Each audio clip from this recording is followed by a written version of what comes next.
Pagi Pak Anjar. Ya, Ada Pak Paulus di sini. Suaranya kedengeran nggak? Kedengeran Pak. Dari ruang sebelah juga kedengeran kayaknya Pak. Gimana sih kameranya? Aduh.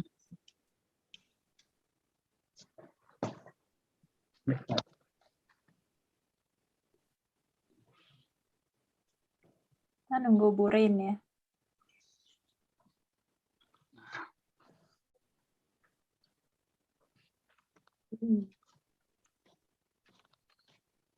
Ini boleh dimasukin teman-teman.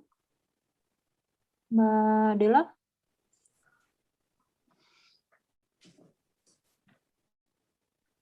Halo Mas Anjar. Ya Pak, halo. Siapa Bu tadi Bu? Ini yang teman-teman di waiting room boleh di-admit nggak? Oh boleh. Boleh Mau ya? di-admit sekarang aja ya? Ya. Nunggu Burin. Nggak bisa. Udah ya? Sudah ku admit ya?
Morning. Morning Bu. Pagi Bu. Morning, Bu Nurul. Saya jadikan co-host dulu. Ya. Are we all here? I think, can we give a few more minutes to start before we actually start? Because our class has just finished like 6 minutes ago. So I was giving them some break time before we start. But yeah, they should be here. Let me check. Okay, the majority are here, so we can start. Let's give around 2 more minutes, Bu Nurul. Is our speaker Yeah, here? Good morning, Banjar. Nice to see you again. Ya, good morning Bu. Morning, Pak. And our other speaker is also here. Let's see. Pak Paulus already here, Pak Bu. Paulus? Mana Hai, Pak Paulus? Rain. Dipanggilnya apa ya, Mbak? Bebas. Rain aja juga boleh. Bebas. Oke. Halo. Rain. Bebas. Halo Pak Paulus. Okay. Hai. Cannot see your face, cannot see your photo, cannot see yourself. Show up yourself, Pak Paulus. Okay, let me turn on my cam. I think it's There you are. yeah, let me check my lightning. Okay. Yeah, So, it's a bit too dark, ya, Pak. Nah, yeah, see, well, now it's you very see. light because there's a window behind mine. Right. Okay. Hello, Pak Paulus. Nice to meet you, Hello. Pak. Nice to meet you. How Rain. are you, Pak? So far, so good. How? You're a Binusian, ya, Pak? You Yeah. graduated from Binus, right? Yeah, I'm graded from Venus. Like, Okay. So more into an alumni then. correct. Thank you for having your time with us today, Pak. Really Yeah. appreciate it, Pak. Yeah, well, thanks for inviting also. Thank you, Pak Paulus. Okay, yeah, we can start in about 2 more minutes, I guess. Let me just see who else are here. Oh, we have Pak Bagus. Good morning, Pak Bagus. Morning, Thank Bu you for Rain. joining the class again. How are you, Pak Bagus? Baik, Bu. Ibu gimana? Sehat. Alhamdulillah. Are you in Jakarta, Pak, or are you somewhere else? I'm driving in Tangerang, Bu. Oh, you're in Tangerang. Okay. Bit closer to Bu Nurul lah ya. Bu. But Oh, I'm yeah. in the like rural area, not in the city. Ah, okay. All right. Is that where you live now? I'm living in Citauku, close to the Ion Mall. Oh, okay. That's great. Don't go to the mall a lot though. Not Okay. really, Bu. Still afraid with the pandemic thing. Ah. All right. Okay. Give me 1 more minute, Bu Nurul. I want to send a WhatsApp to Pak Sam and Pak Michael just to remind them. Perhaps they forgot on today's session. Hold on a second, ya, Bu.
Okay.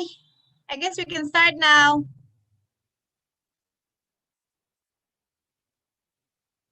Okay, so good morning, everyone. Thank you so much for joining our guest lecture session. We had our previous one, our first guest lecture session on the 5th of May. And now we have another guest lecture session today on the 2nd of June. We really appreciate the time that the guest lecturers are providing to share with us their experience, their expertise.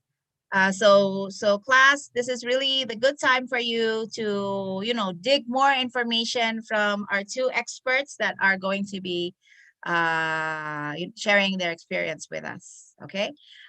So we have two guest lectures for today. As I mentioned, we have one from Accenture, that is Paulus. And we have one more from PwC and also from ISACA, Anjar Priandoyo. So we've met him the last time.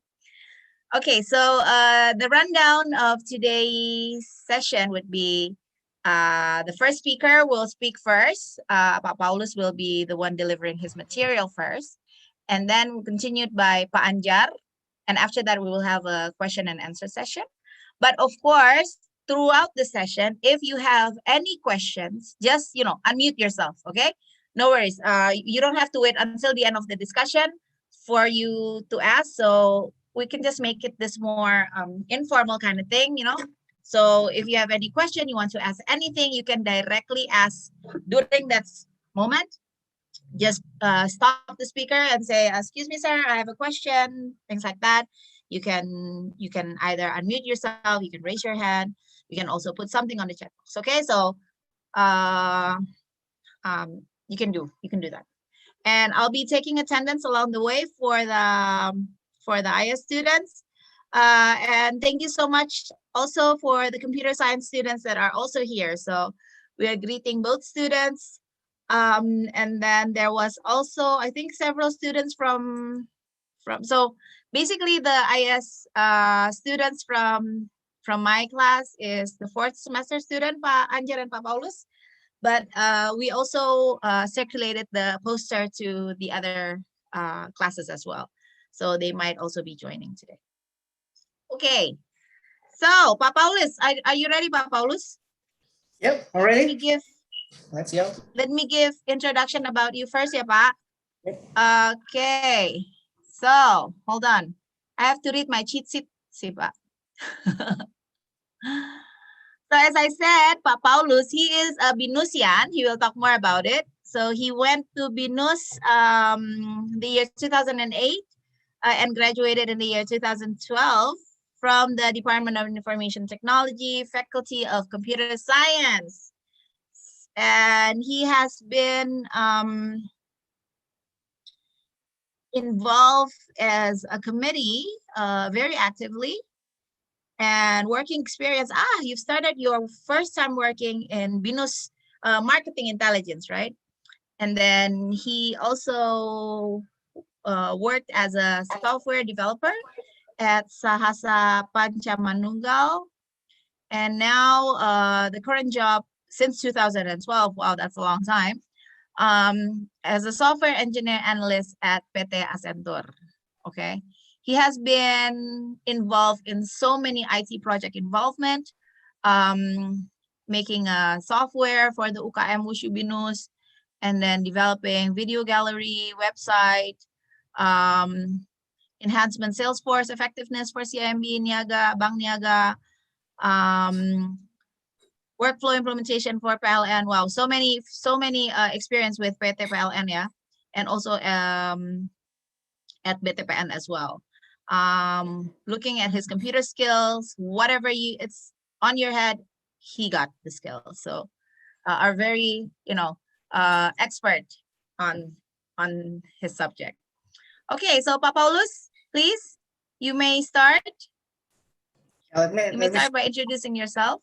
I think you have someone else from Accenture with you, yeah, Pa. You can probably also introduce him.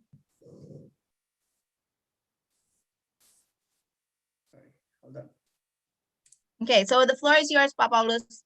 And Pa Anjar, you will go after him, ya, Pa, later. So 30 minutes, ya, Pa Paulus. Okay. Oh, 30 minutes. Okay. Hopefully you can cover everything in 30 minutes, yeah? Okay, great. This is quite tough topic, actually. No, you're gonna ace it, Pa. We have faith in you. Where's my screen? Share.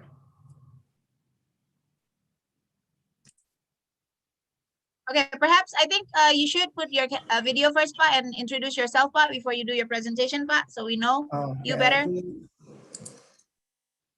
I put on my camera.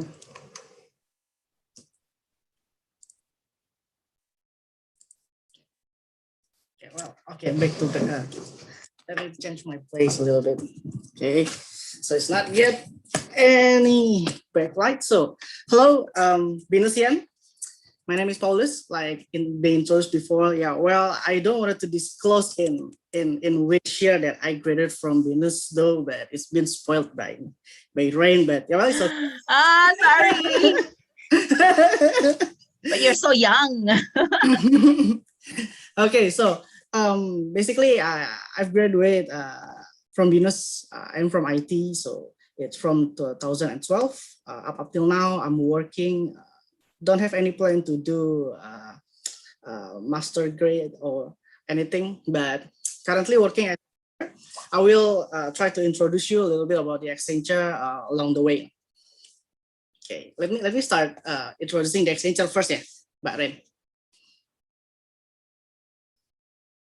Yes, you may.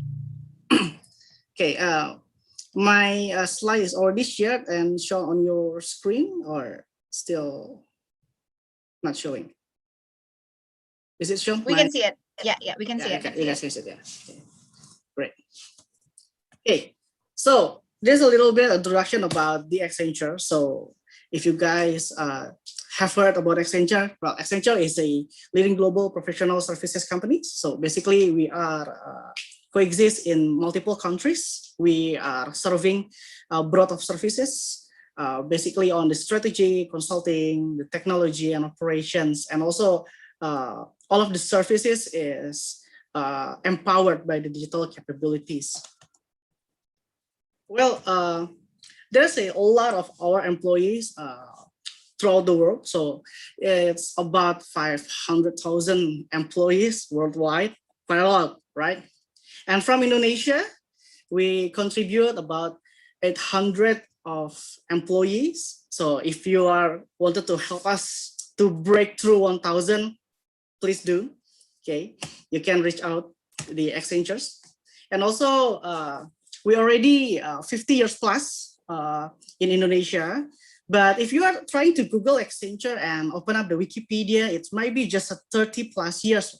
But we actually already 50 plus years, because before we are being known as Accenture, we are known as the Anderson Consulting. So it's just a little bit changed about the name, but we already here in Indonesia serving many industries for 50 years plus. In total, there is around 40 industries that we are categorized in a 5 category. There's a communication, media, and technology, which is CMT. There's a lot of technology companies that we are serving in the CMT categories. And also financial services, like banking, it also resides on the financial. The products, resources, and also health and public services. There's a lot of industries reside that categorize into those 5 groups. So I think to keep it short about the Accenture, I think that's all about the Accenture. If you guys are interested more, you can contact me, or you can like visit our website at accenture.com, and you can find everything there. Okay, let's dive into the main topic about Agile and DevOps. Okay, if I want to start about the Agile and DevOps is, you know, they're kind of having a relation between those two, is like a best friend or like a milk and cookies. But the first thing, before we dive into Agile and DevOps, we will try to understand each of the terminologies, Agile and also the DevOps. And we will conclude why they are being friends of each other. So looking back from the history, so there's a waterfall model, which is you guys is very, very familiar with this waterfall model from the SDLC, right? So basically there is a modeling for the project management, which the phases is consisting of gathering requirement, analyzing design, builds, testing, and also the deployment or maintenance phases. This model is working fine. This is there's nothing wrong with it. Many projects is success, some of it is fail. It's part of the project delivery, right? So, but there's some challenges that resides in this model, which is the phases are linear. So as we know that the waterfall model cannot go to the other phases before the previous phases is done. Just like you cannot start the analysis and design before the requirement gathering phases is closed. So that's the same with the builds. So since the phases are very, very linear, it's hard to accommodate the changes, which is the second challenges that written here. So if there is something that not catch or not written down in the requirement documents, it will be hard to accommodate in the late development phases. And since the waterfall model is linear, and do you know the phases of each process in the waterfall model, it's not having a short time or short duration. It requires a lot of efforts. Sometimes it takes months, sometimes it takes like quarter, like sometimes maybe it takes years to deliver end-to-end project. So of course the requirement might not relevant anymore at the end of the project being deployed, right? So the business maybe says that, oh, maybe at this time I need this requirement, but along the way, maybe 1 year later, the application or the project is completed, and then the business says that, yeah, well, we no longer need that. That's the challenges. And no working software is produced until the late cycles of the project, because under requirement gathering, we will have a bunch of documents regarding for the requirement. We are trying to write everything about what it needs from the business or from the client. And then we move to the next phase, to the analysis and design. And yes, it's another documents, no software produced.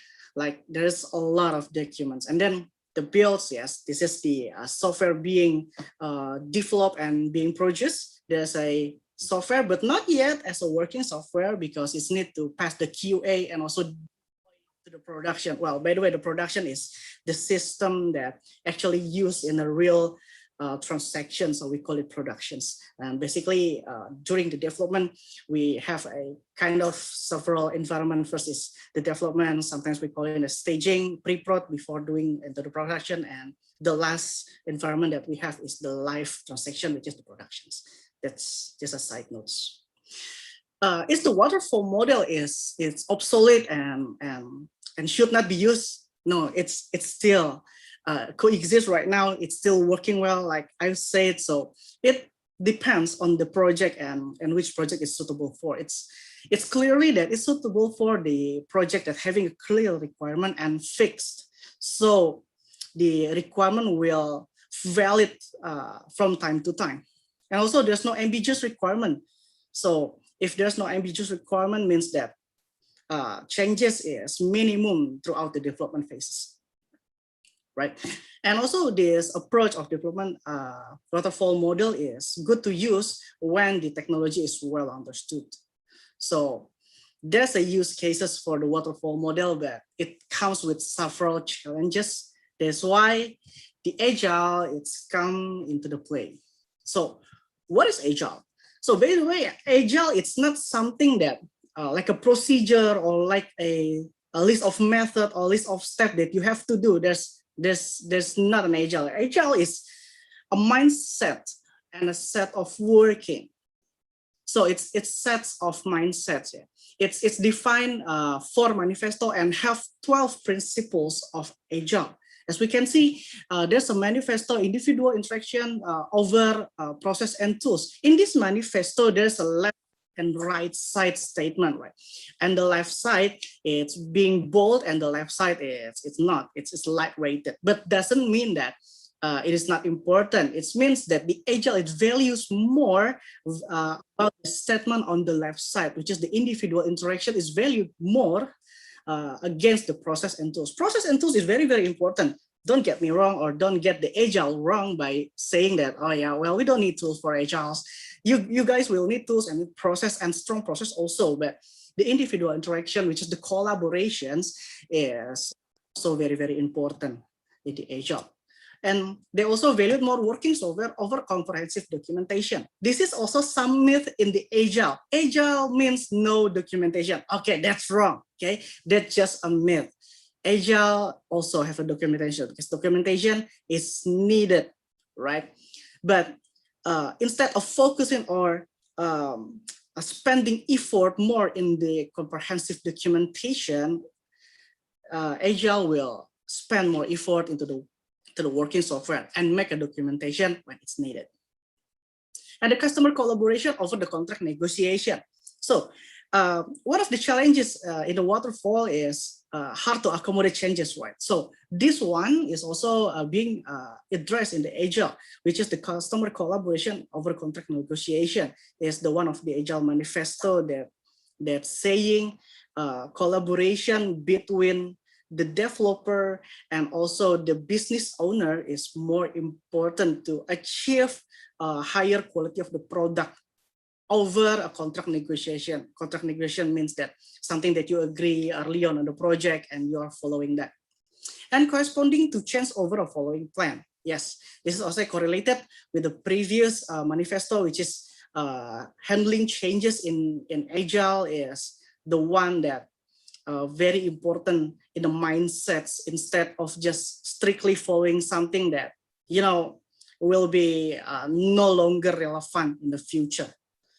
So we dive into the principles. So the manifesto is very high level, right? This is the principle. It's kind of a little bit lower one. So the first principle is to satisfy the customer to the early and continuous delivery of valuable software.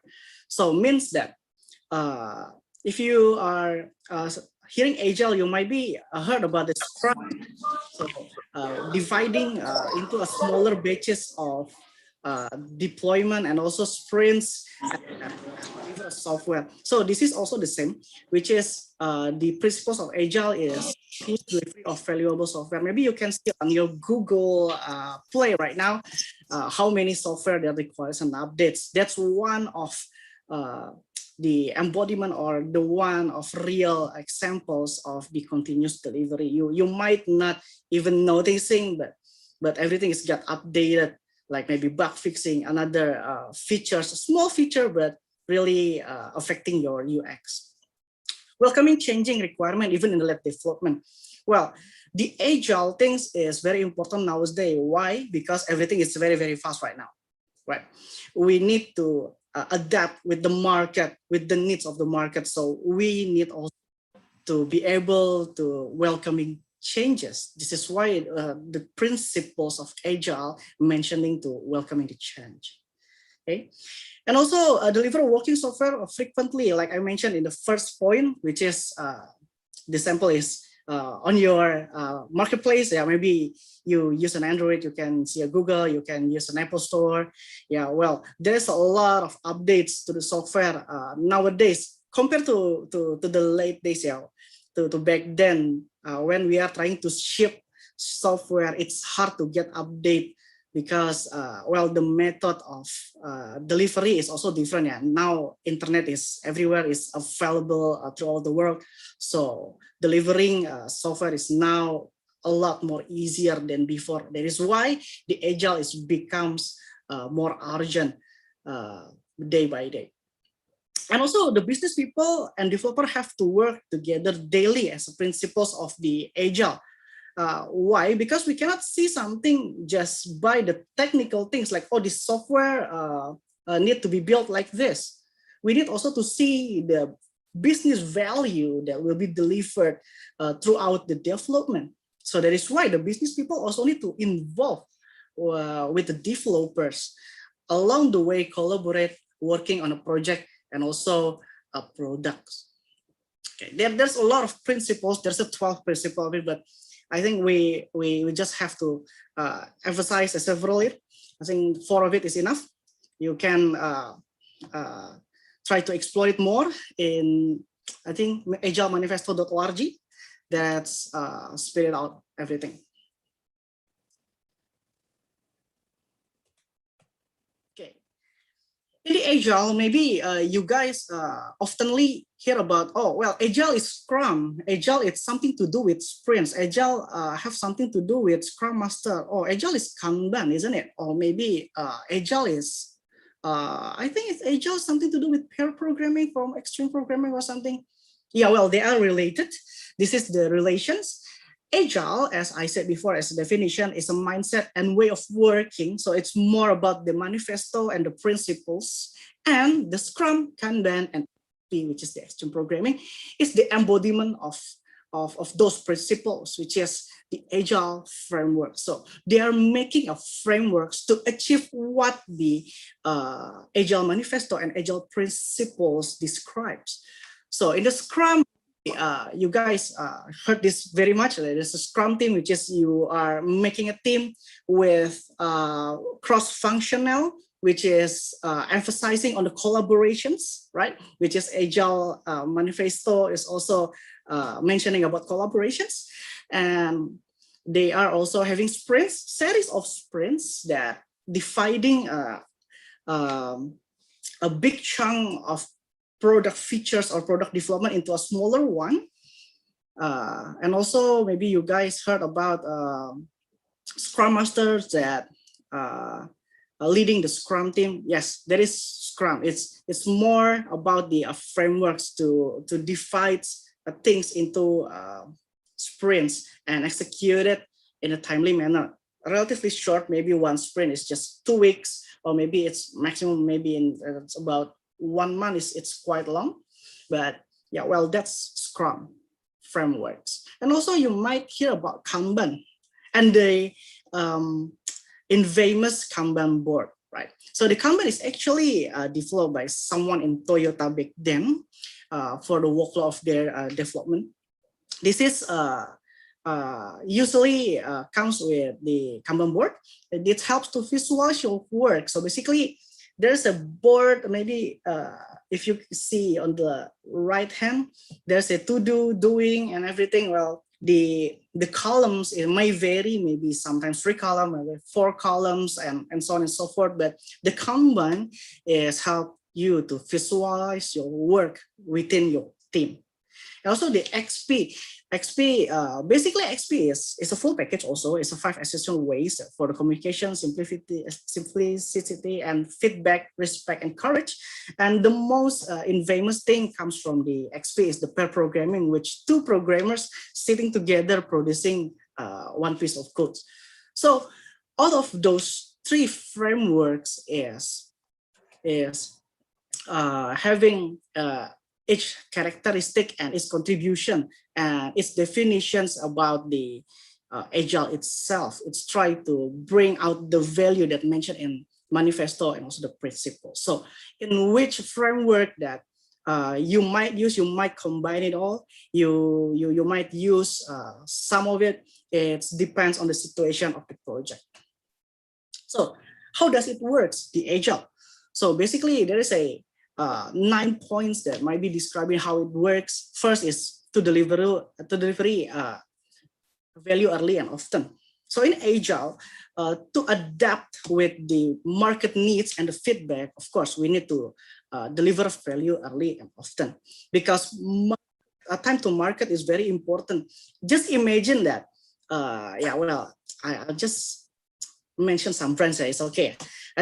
Just imagine a Gojek and Grab rivals of each other, right? And they are releasing a feature, but due to something that one of these company is having a late release, they will lose much of markets. So the time to market is very important.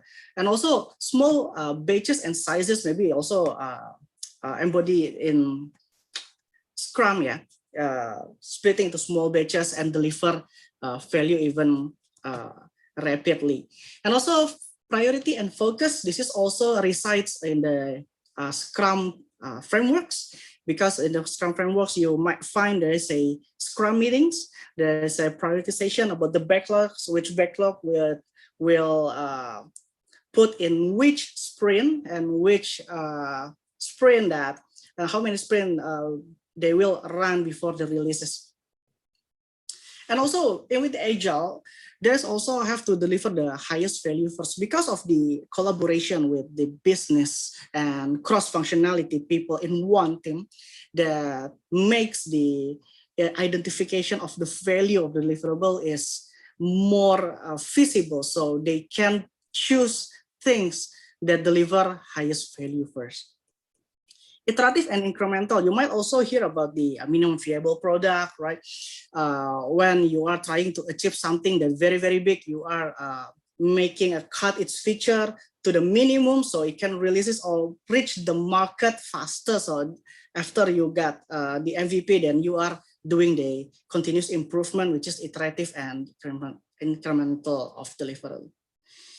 And also, by doing the Agile, you also have to pull out the quality first because, yeah, well, people nowadays very, very reaching out for the quality instead of just quantity. You might release 1,000 of features, but if not work or if it's having a bad quality, yeah, well, I don't think the market feedback will be nice. Deep transparency, well, due to collaborations, of course, everything that the teams does will be very transparent. Each other of the team member will have a transparent, they know what each other doing. So there's a deep transparency within the team. And also there's an inspect, adapt, continuous improvement. Maybe I already talk about it a little, about the MVP and everything. That's the continuous improvement that being introduced by the Agile. And also Agile leaders. That's maybe on the last point, but this is not the least important, but because the Agile is a mindset, right? It's not just about the workers. It's not just about the executioner. It's about also the management, the leader. If they don't know the value of Agile, the real Agile definitions, well, it's very hard to really run the Agile because there's many misconceptions might occur with the leaders. So what do Agiles bring then to the project or maybe to the product? So there is several benefits that bring by the Agile. It's, well, since the changes are welcome, that means that the product or the project quality will be increased, right? And can properly react to the market needs, means that increased customer satisfaction, which is everyone wants the customer satisfaction as its first priority because your product is nothing without your customer, right? So focus on what's important. It's also making the project will be more sustainable. Just imagine that you are trying to make a startup and create a product and, yeah, you know, having a wrong focus, building some mega feature that actually customer not needing it, then yeah, it's not sustainable for your product or for your startup or for your projects. Faster time to market. Wow, this is the competition that maybe I already talked about, maybe Gojek and Grab, or maybe Tokopedia and Shopee and Bukalapak and so on. Well, they are racing with time. They are trying to be the first one to reach the market because they have just of that. So faster time to market means the faster business value delivered. That's the benefit of the Agile. So that's the Agile. We are going to move to its friend, which is the DevOps. Okay, so what is DevOps actually? Well, DevOps is a set of practices that combine software development and also IT operations. Okay. Aims to shorten the system development life cycles.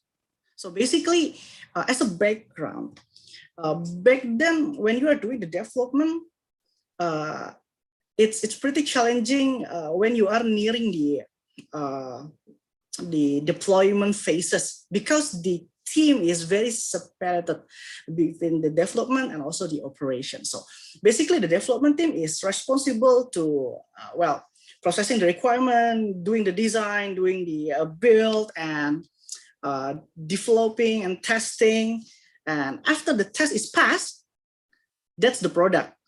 And the product is getting passed to the operations to get deployed and stabilized in the productions.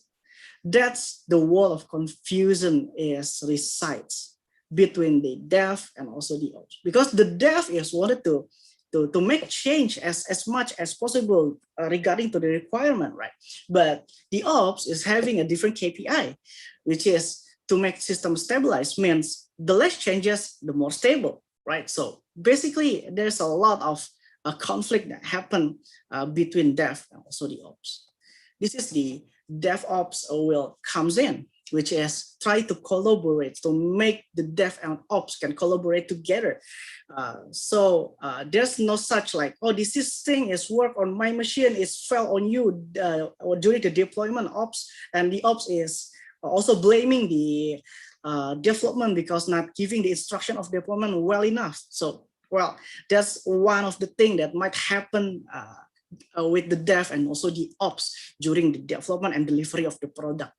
So this is the DevOps, which is the sets of common of practice. Maybe some of the tools is also oftenly correlated with the DevOps. Maybe you can see some of the logos here, like the subversioning, the Git, maybe you know the repository, right? So Jenkins, Maven, NUnit, Selenium also for the testing, Catalan also for the testing, right? And there's maybe a Docker, Kubernetes, Ansible, Grafana, Kibana, Logstash, also Elastic. There's technology around that oftenly used in the DevOps. Because the DevOps consists of the plan, code, build, test, release, deploy, operate, and also monitoring. So all of these tools empowers the DevOps. This is not instantly like, oh, I'm using Docker, so I'm DevOps. No, it's not, because back to the definition, DevOps is a set of practice that combines the collaboration between the dev and also the ops. So whatever the technology is being used, as long as it aims to shorten the cycles of delivery and makes the dev and ops collaborates even more, that's a DevOps. So what does DevOps bring? So DevOps brings speed, also the high velocity when you are doing the development up until you are doing the deployment. So the cycles is getting faster and faster. So that's the speed that being offered by the DevOps. Rapid delivery. Well, of course, come with the speed, the delivery also becomes rapid. The reliability. Reliability is more like on the ops, yeah. For the stabilization or maybe for deployment, how many successful deployment that can be achieved with the DevOps. It's a lot. Why? Because we are talking about the dev and ops collaborating together, right? And also the monitoring is very comprehensive. Maybe you can use the Kibana for the logging, and you can use the dashboard like for Grafana, right, to do a monitoring, a daily monitoring. So the system will be very robust. The scalability, well, technology is it's not that uncommon right now. It's very, very common. So everyone have smartphone, and the traffic is crazy high nowadays, especially when Shopee have a discount or maybe Tokopedia have a discount. Their scalability comes in. The scalability itself is helped by some tools, maybe by using Kubernetes. So the infrastructure can scale up easily with the automations, so it can handle your infrastructure very well and will brings out a great availability to your system also. And the last things that brings by the DevOps is improved collaboration. Well, of course, this is the aims of the DevOps also, which is to make the dev and the ops working together.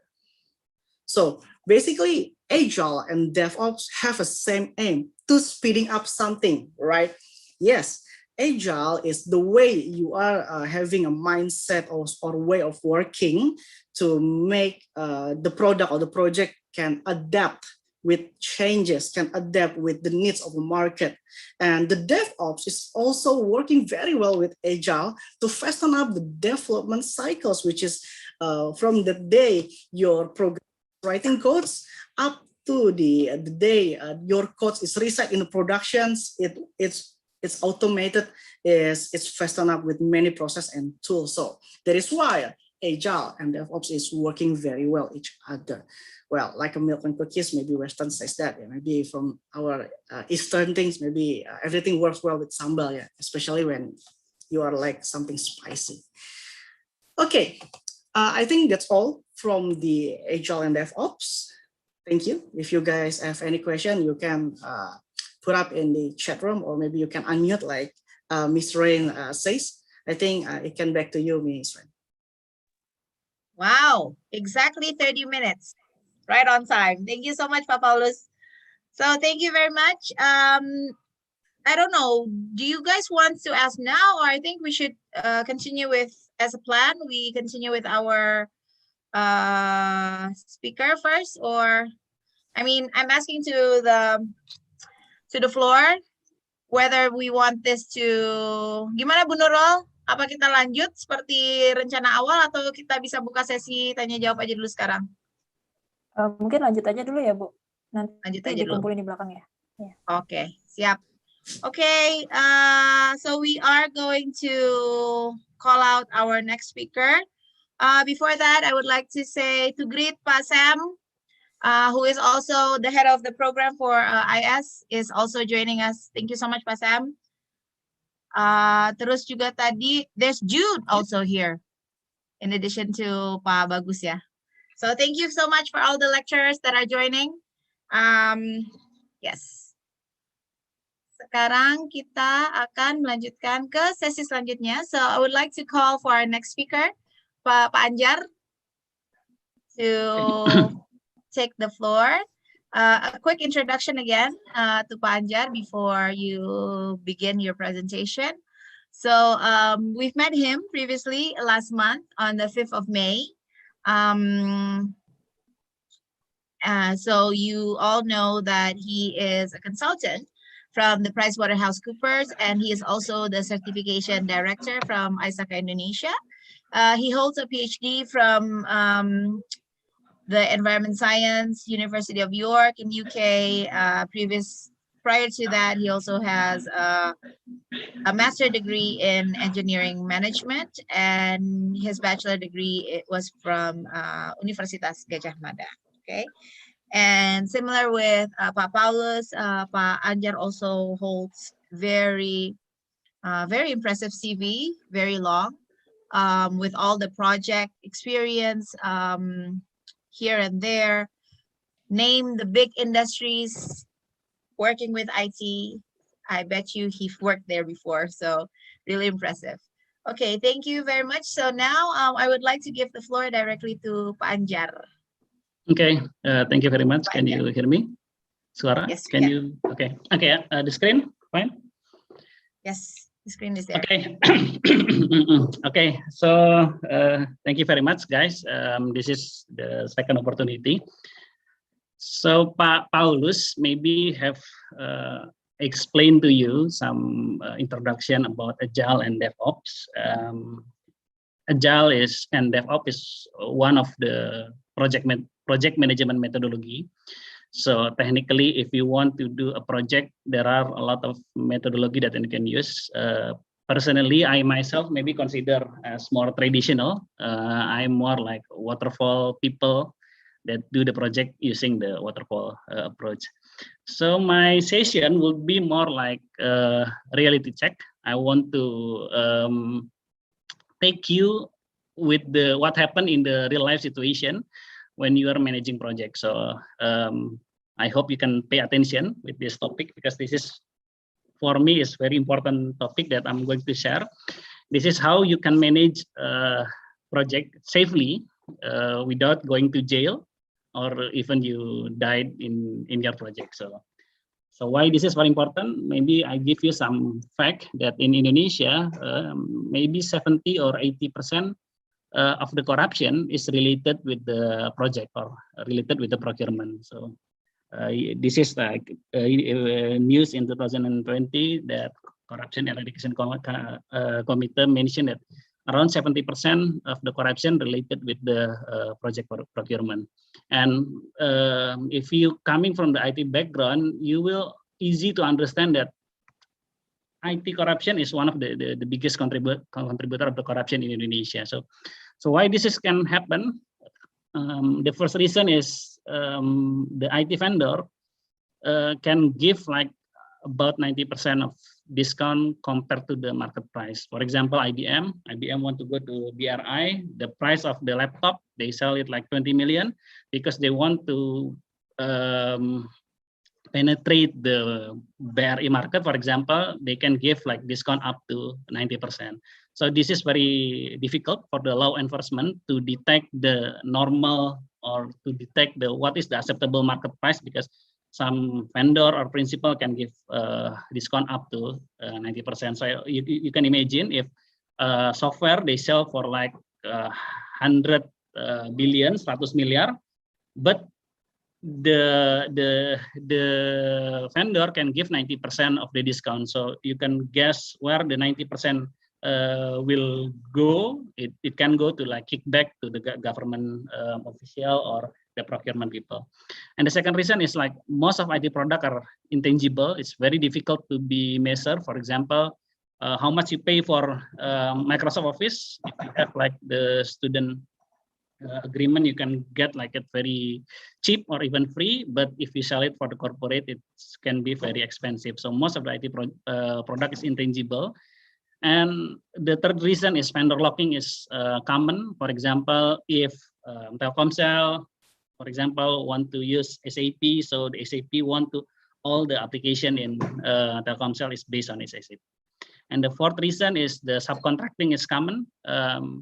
You might not realize if a big company goes to like banking, they usually subcontract the work to other company. And based on my experiment, this can go like 12 or 15 companies from the main contractor. So for example, the main contractor is Telkom give it to like Telkom Sigma give it to like other smaller company, smaller company give to a very small company, up like 10 or 15 subcontractor that involved in the project. And the fifth reason is increasing regulatory requirement. This is like when your lecturer try to have some regulation. For example, a student need to sign in some kind of form. You will have a way to trick that regulation. So this is like cat and mouse game. The more regulation that the government or the company put, the more ways that a thief can find to taking care of this regulation. So this is the things that you need to know, because you are from the IT background. You need to understand the IT natures and why the corruption can begin from the very small project in a company. So this is like, for example, just like I mentioned, 70% is about the project or procurement of goods. This is the data from 2012. We have like bribery, we have like budget misappropriation, or even like licensing. So, but generally, most of the IT project, you can see a lot of corruption in whether it's hardware procurement, software procurement, or even like service procurement. Service is you provide like human, or you provide the personnel to the company, that the corruption can happen on that stage. So to give you another fact, just like I mentioned, 70% corruption is coming from the IT project. Another reason is like this is the report from the PMI, that around 40%, more than 40% of project is exceed their budget and late. So if you do like project internet banking, for example, in Mandiri, the statistic, this is not only in Indonesia, but the whole world wide, the project is like more than 40% exceed their budget and late. So this is like a lot of room, because the negotiation can be performed based on the difference between the plan and what the originally happened in the field. So why this has happened? There are, based on my experience, at least there are two reasons. The first, lack of project management methodology, including like proper project risk management. So the company late to identify, for example, originally the company want the software specification to be like REST API based, but later on the vendor realized they cannot do the expected requirement, and then they change the scope of the project. So, and then the second reason is like unrealistic expectation from the clients on budget, timeline, and scope.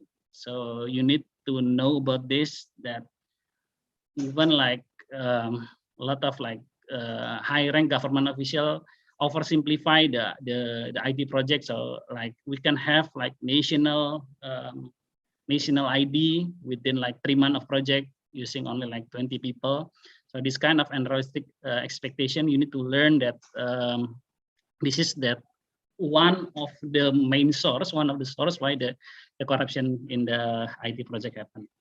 So another thing is this is common. If you learn about the project management, you will have like maybe 10 or 25% average markup. So for example, you bid in the project, your company bid in the project, you intentionally give some markup, maybe for like negotiation, for safety purpose, because a lot of project goes unpredictable. Originally, it's only for maybe like 5 module, but they want like more module, like 6 or 7 module. So they have like the proper management usually put the markup. But this is also the culture.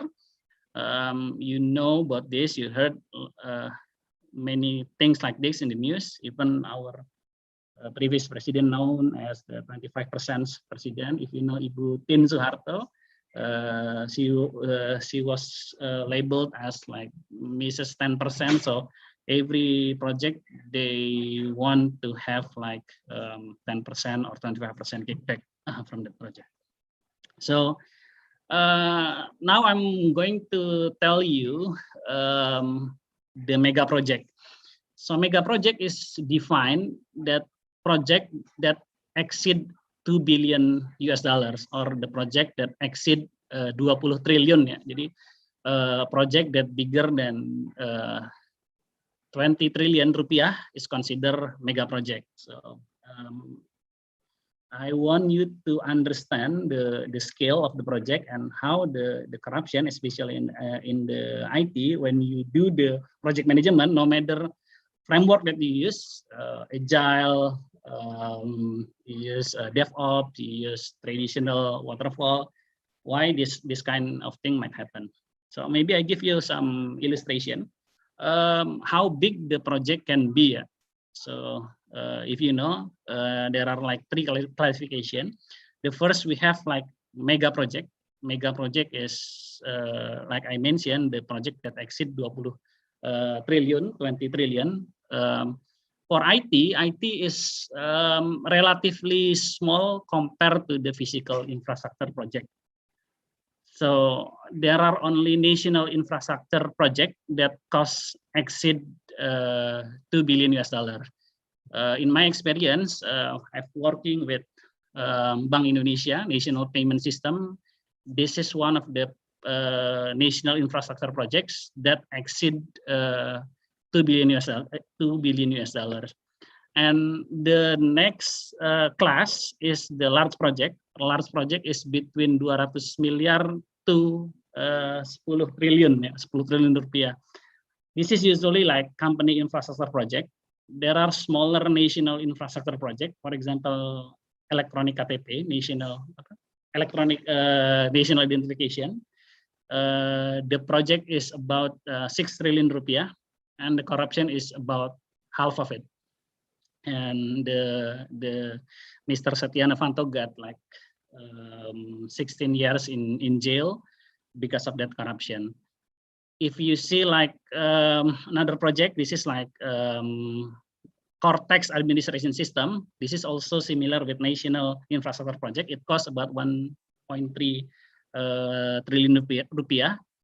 And you see, you can see that usually the project management or the quality assurance takes around 10% of the overall project.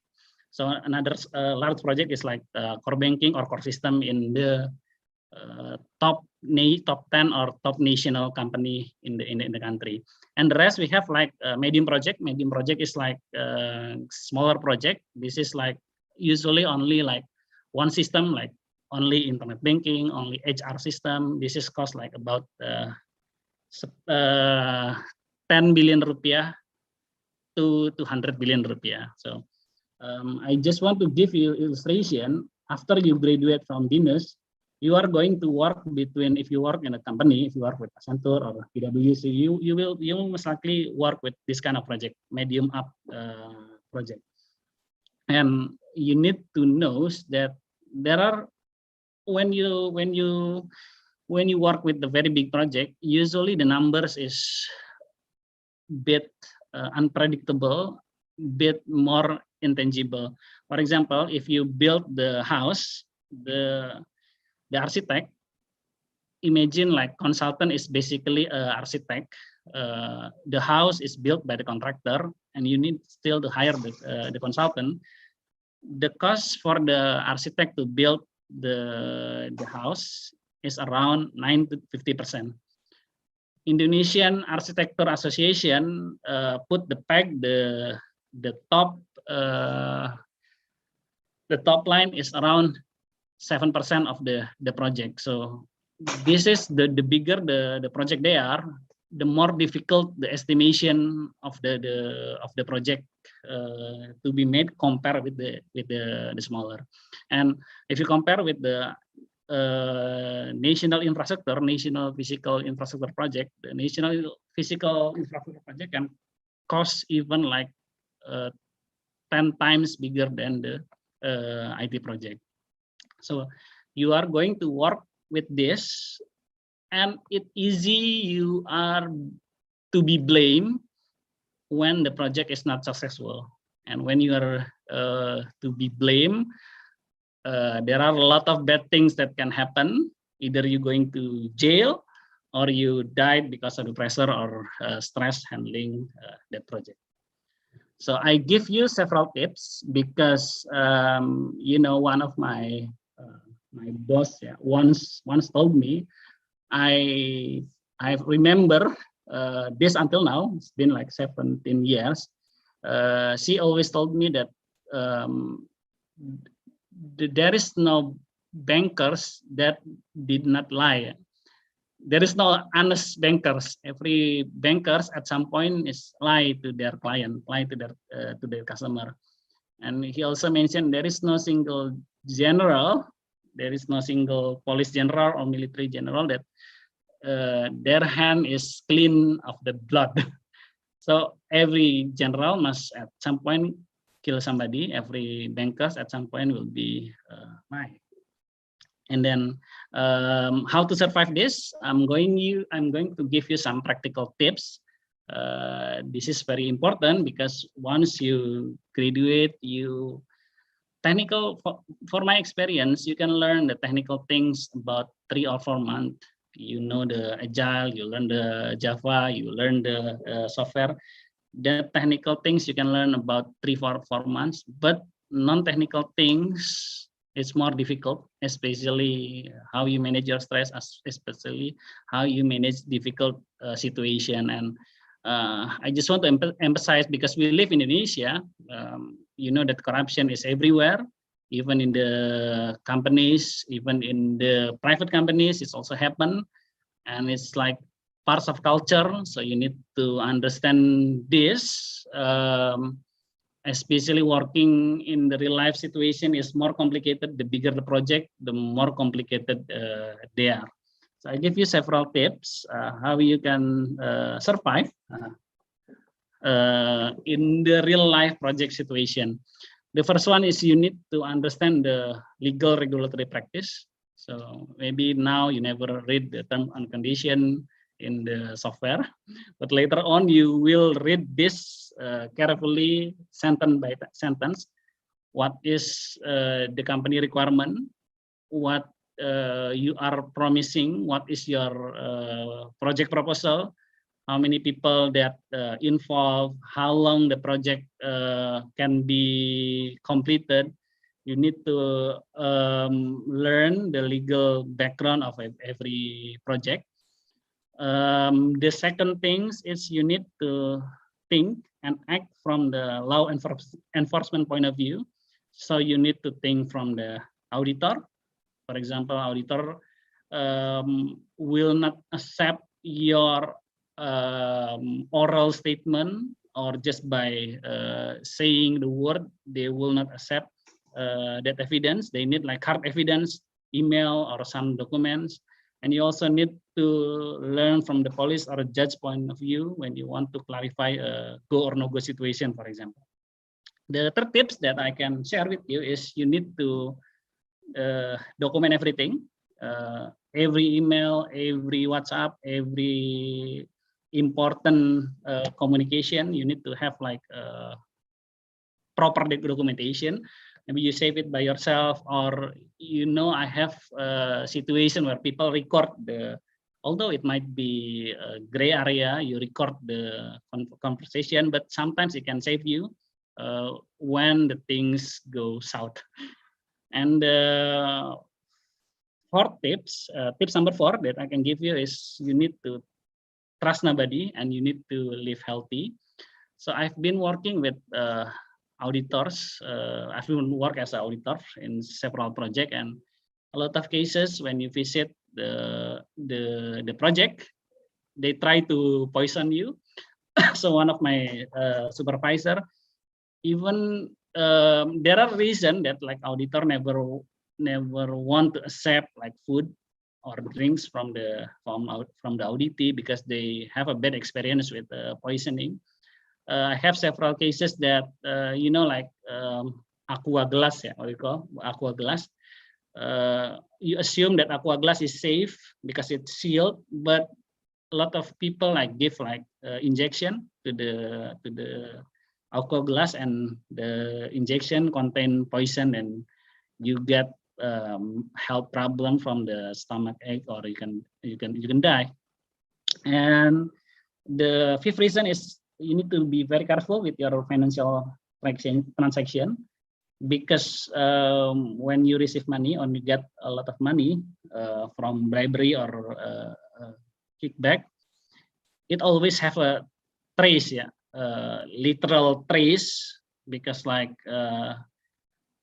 what do you call OJK or Bank Indonesia, they can trace, or PPATK, they can trace the transaction because they have authority to monitor the transaction based from the anti-money laundering point of view or counter terrorism point of view. So be very careful with your financial transaction. And the last one, this is I think why we learn about this, is always follow the international standard and best practice. Because in the reality, if you come to the client and talk to them that, hey, I have Agile certification from PMI, or I have DevOps certification, I don't think that it really matters to them. So that's why we have this kind of reality check. What they are concerned is whether the project can be completed no matter what, and whether all the stakeholder is satisfied with the project. And whether the stakeholder satisfy the project, that's very gray, and that's usually the corruption, the bribery happens, because it's very difficult to have like certain level of satisfaction because the clients get unsatisfied with a lot of things and can say that this is not enough, this is need things to be done, and a lot of problem can happen if we are not have enough ammunition, enough bullet. For example, if we coming with even though we already follow all the requirements in the project, there are several things that easy to them to like give you an argument that this is not complete. So this is very important. This is the things that I never learned in the university back then. So I always think that when you work, you just do what your supervisor inform you to do, make this, create this, execute this. But experience teaches me that a lot of things is actually in gray area, especially when you work. So you need to have very knowledgeable about the project itself, but you need to learn a lot of things that maybe not in your area. For example, like the legal practice, and then from the documentation perspective, just like Pak Paulus mentioned upfront, you need to be very careful with that things because it has death or life consequences on what decision that you make during the project. So that's what I'm going to, or what I'm describe about the reality. And this is, I want you, maybe you have a question or a concern, please let me know, but I just give you some technical reality check. If you see, do you really need Agile and DevOps? If you want to work, the reality check I'm saying is yes, because a lot of vacancy, they mention the exact Agile and DevOps capability. So it's good if you know about this. It's good if you knows the concept, just like Pak Paulus mentioned, but also knows about the tools that use for the to use the Agile and DevOps in the practice. Reality checks number 2 is a lot of people, I think in every size of the company, they always use Agile and DevOps is like the magic word, silver bullet for every solution. If, for example, if the project plan to be 9 months, and then the client say that I want this to be released in the 3 months because of this and that, they usually like argue that, well, we have Agile, we have the DevOps methodology. I'm sure you can do this. This is the red flag. You need to notice when people saying like this, because a lot of things, this is can be misleading. Just like I mentioned, this is like a kind of unrealistic expectation from the client that might lead you into another trouble. But what is the good things about the Agile? So as I mentioned, I coming from more traditional. I did a lot of project in mainly in the government, just like in Bank Indonesia, in the tax directorate. They have a very big budget, and with the very big budget, you can imagine that they are very afraid. For example, if you do like, if Pertamina, for example, they have more than 9 auditors. They have like BPK, they have like APK, they have like PPATK, they have BPKP, they have internal auditor, they have external auditor, they have Ministry of State-Owned Enterprise auditor. So can you imagine that the pressure on this, the documentation that you complete the governance process, while at the same time you need to make things works by using Agile and DevOps, where they expect you to do things like faster release, faster development of features, and a lot of things. And the good things is maybe it works, but a lot of cases that it didn't really works. So what it is all about, maybe I just want to highlight, if you want to have some takeaway with my presentation, the first is Agile is not silver bullet. Yeah. Agile will not solve all the problem. For example, like training, no matter what methodology that you use, you cannot replace the proper training. So you still need to have training, you still need to train people. This will not be solved with Agile. And Agile, actually, the second thing is Agile. People always think that Agile is you can do things like faster, you have like daily stand up, you can do things better because the system is cloud-based and the technology is different. But actually it's require a very rigid process. There is no shortcut. You still need to make a lot of documentation. You need still to have a lot of meeting to solve the problem. So maybe that's all for me.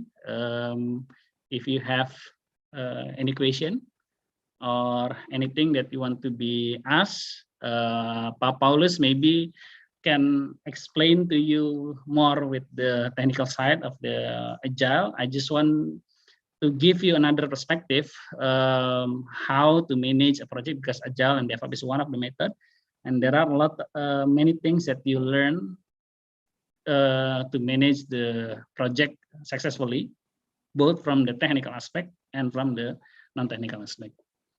That's all, maybe. Bu Rain, if you have any question, or guys, if you have any question, please. Thank you so much, Pak Anjar. Very insightful presentation. Thank you for the tips. Apa namanya? Life-saving hacks, yeah.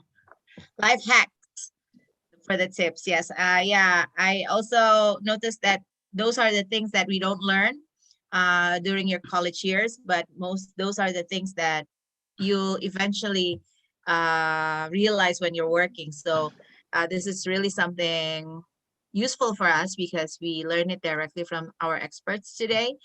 We don't really have to experience it first and get in trouble for us to learn all these tips, but we hear it from someone else's experience first. So really nice. Okay, guys. So we had our 2 presentation already. So now we are opening to the question and answer session, the discussion session. I would like to give the floor to anyone here at all who would like to ask or need more explanations from our 2 experts, okay? So you're welcome to address your question from either Pak Anjar or Pak Paulus. Okay, I have a raise of hand. Gatardi, go ahead. Yes, I have a question for Pak Anjar. Well, actually 2. The first one is how often do they serve poison to auditors? And 2, what is usually the difference between the work culture in BUMN and the full swasta? That's it. Thank you. Okay, how often how often the poison happen? It's quite often, and it's quite often, and it's happened not only in the private sector, in the public sector, but also private sector. I've working in small banks, private, really, yeah, private, 100% private, and they have like you know, kind of black magic practice, and maybe 90% of my colleagues back then, they have kind of spiritual guide or something that especially when they go to the field. Originally I did not believe in that, why they don't want to get the, why they don't want to accept the food. I think it's like a culture, but then I realized that those people have bad experience and they learn that they never accept the food from the auditee. So it's happened quite often. With the black magic thing, it might be just it might be not real, but somehow it's common for auditor, especially like bluffing that, oh, I have something like this.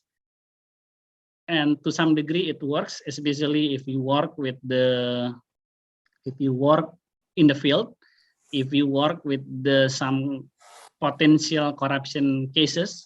This is from the private sector point of view. I've been working with the remote in the remote site in the Kalimantan back then, and my boss get a bowl of, what do you call, kemenyan or something next to the hotel room because someone planned something to him. So it's more common that that you can think, even though we are live in 2021. Yeah. But for auditor, yeah, that case is actually quite happen, especially when you solve or working with the big cases. So what is, and then second part, what is the difference between private and public? I think it's almost the same. You know the even the big names. There, I can say that I can say that, my boss once told me that all the financial report in Indonesia can be modified. So there are tendency to do that. If you see the cases in the news, this is like public news, you can see like the penalty given by Deloitte, by EY, this is like public cases. So I personally think that there is no difference. But usually with the private sector, they never give like public in the news. I've been working in the banks and they have like problems with the corruption, and usually the management take the case and tell the people to resign, and they don't want to they want to make it bad for the public. So you never heard about the cases with Bank BCA or another private sector or Gojek or Grab, because they want to hide it as much as possible. So it's from my point of view, there is no difference between private and public. Bad people is everywhere. Actually, it's easy to notice the bad people. Yeah, it's easy. If you have money, the money will goes into something that easy to detect. For example, to car, to maybe luxury things. But the most difficult part is to have like moral stand to control your honesty and not to be part of that problem. I think that's a thing that's always I was told to the junior team, because the junior team or the new recently graduate usually is the honest one, and the older you are, the more you know. There is the things that might makes you a different person than now. So that's why this is like very interesting topic. I hope you can remember this, because the reality is like that. But on another hand, you don't need to worry, because as long as you follow the procedure, as long you work with the ethics, and there should be no problem. Yeah, So good thank you, question. sir. Good question. Yeah, about the black magic thing, unfortunately, like it's something I learned the hard way too here in Indonesia, even though I come from like an international school background and whatever, but turns out it's everywhere, like from the pasar to even the big companies, the multinationals, and it's a bit, yeah, it's something new. I was raised in a very scientific, but it turns out it exists everywhere in Indonesia, and wherever you run into like actual power in Indo, you cannot get away from it. And actually, I guess I personally did not believe with the black magic, but the practice, when you go to when your auditor go to the hotel and then you get like kemenyan in there, or like given like kind of water, some kind of water, and then like it's very strange, but that's Indonesia for you. Like I guess additional question is what's your personal tips for like being strong or steadfast, like in this sort of corporate political type of environment? What's the tips you've learned over the time to be strong? I think the smartest people in the office, the strongest people in the office is actually the fresh graduate, because they are still pure, they are still honest people. I see. But by the time you're getting corrupt, so what is the best version of Gatardi? The best version I think is now, because you at this moment you are poor, you didn't know about money, but once you know about the money, once you know about power, once you know that you can control the project, you got the project 1 trillion rupiah, it's a lot of money. Usually they give like like vendors give entertain. They have like an unlimited budget for entertain.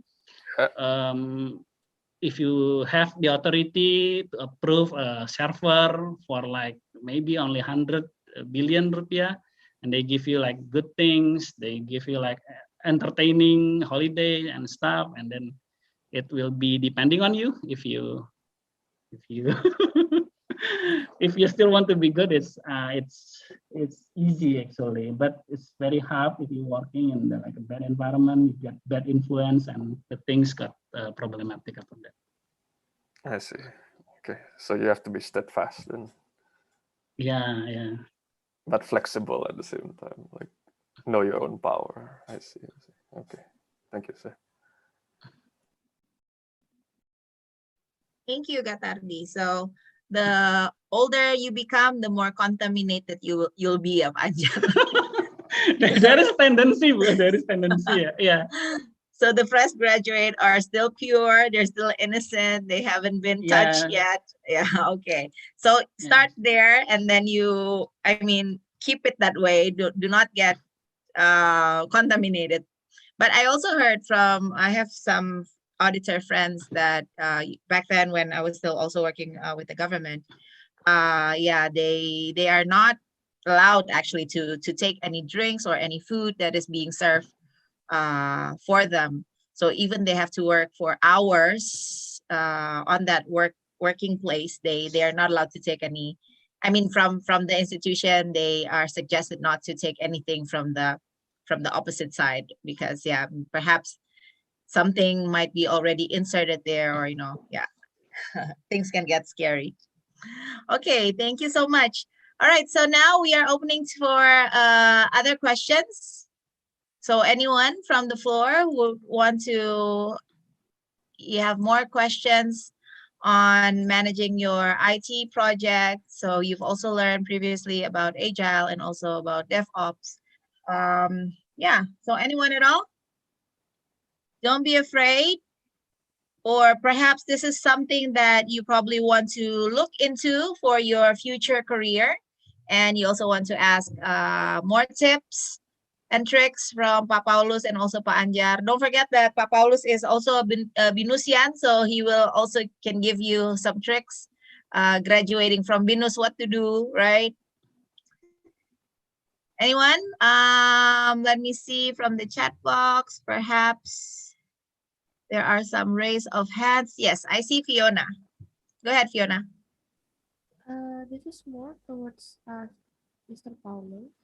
It's more of a general question, but like, wouldn't it be difficult to like apply Agile to like a large team, because sometimes projects require a lot of people, right? How does that work?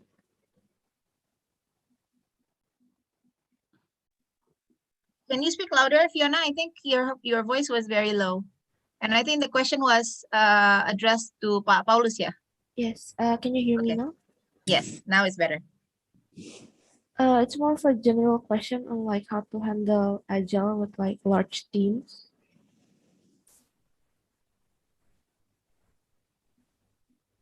Sorry, Fiona, how to handle Agile for what? Sorry.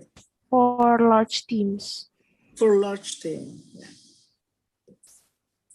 Okay.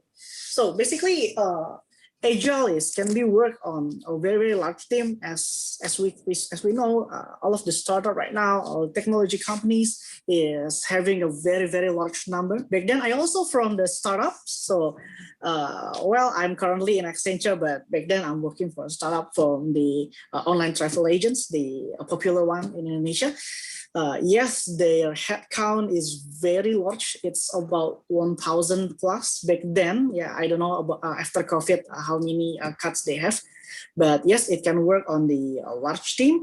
But first thing first, for the Agile, especially when we are doing the Scrum, we have a Scrum team, right? So the mindset and the practice that we are doing for the Agile itself is to divide by the Scrum team. So basically, there's no such rule like how much Scrum team is too large, but we are kind of have a rule of thumb that team of Scrum should be at maximum is 2 pizza boxes.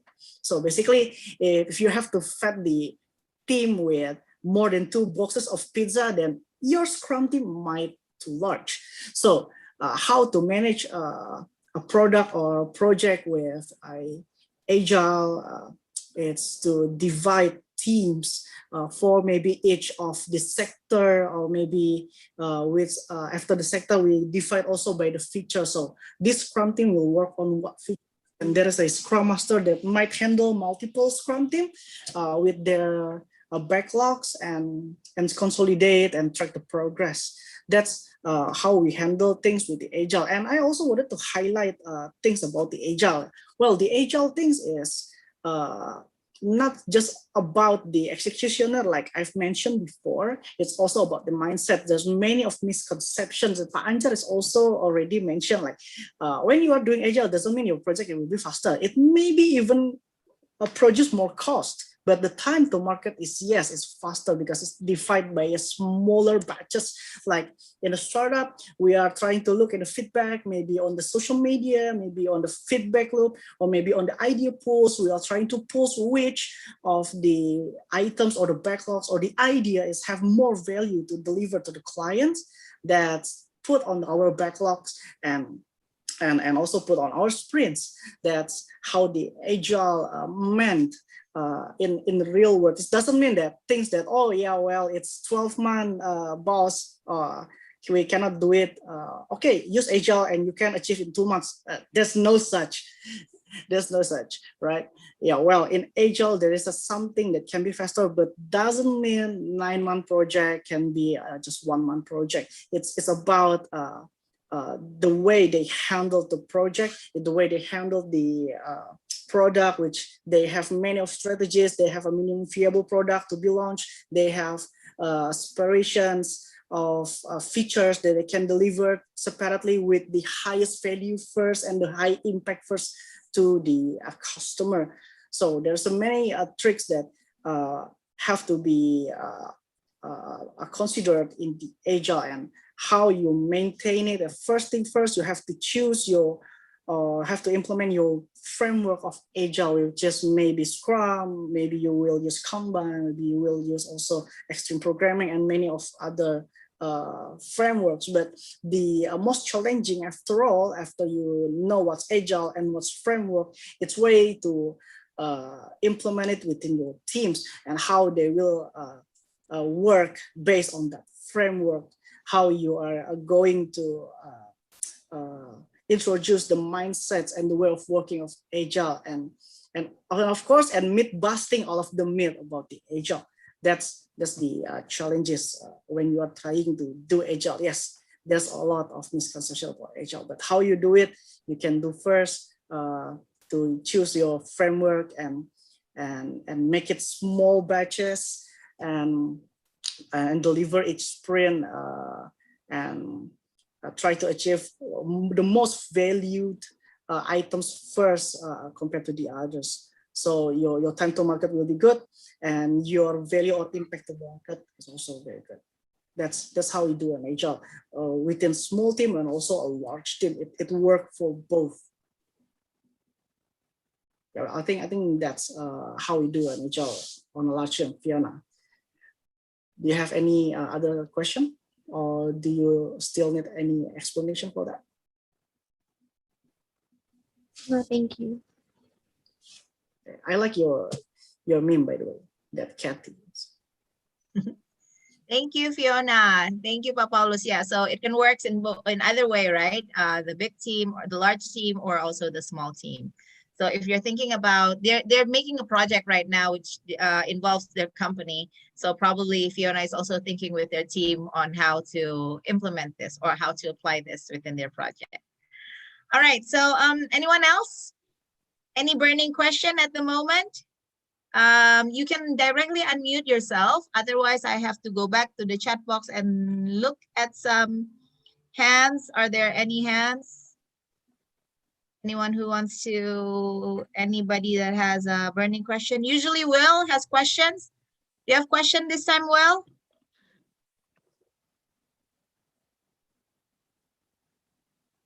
No? Okay.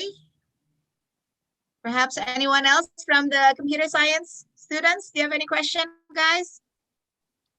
Daffy, not for now. Okay. IS students, any question, guys? Okay, we have a question from Ibu Nurul. Go ahead, Bu. Okay. Thank you, Bu. Since no student want to ask, so I want to ask to Pak Paulus. It's okay, Pak? Yeah. Okay, sure.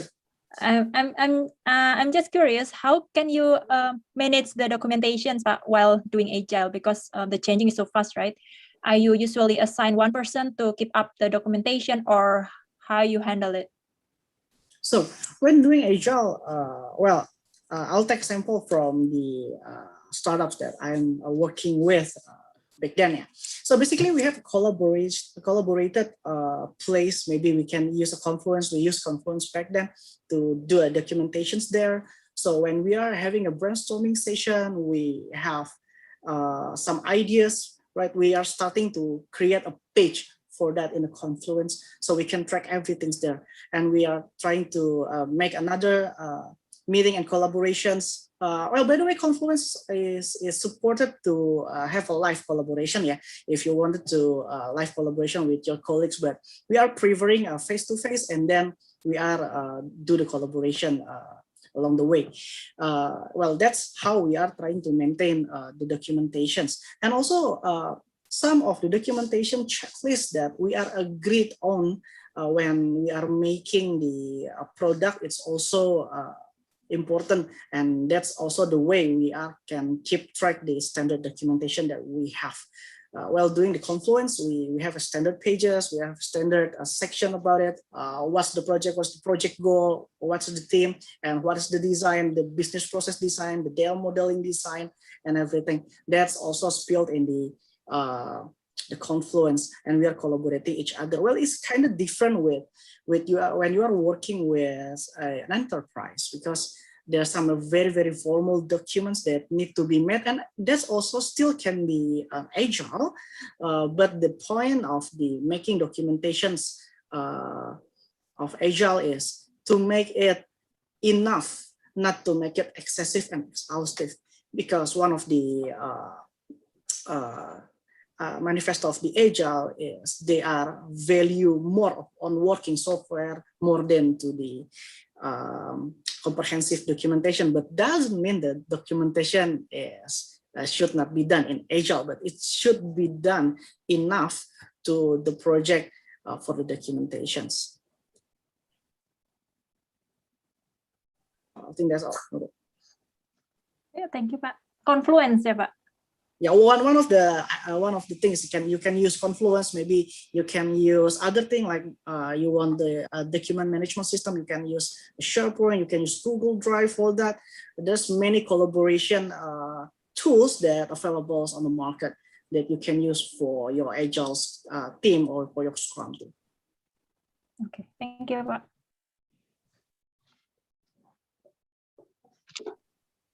Thank you, Bu. Okay, let me go back again to the chat box. Anybody else who has any more further questions or any burning questions at this moment?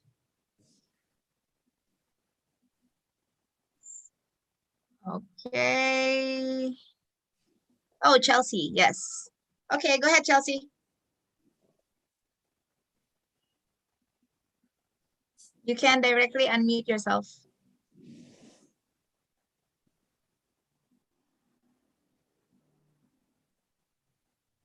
Chelsea? Okay. You can also,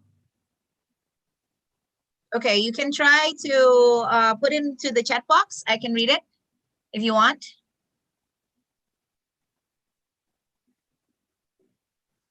While waiting for Chelsea to type in her questions, perhaps the others also have questions.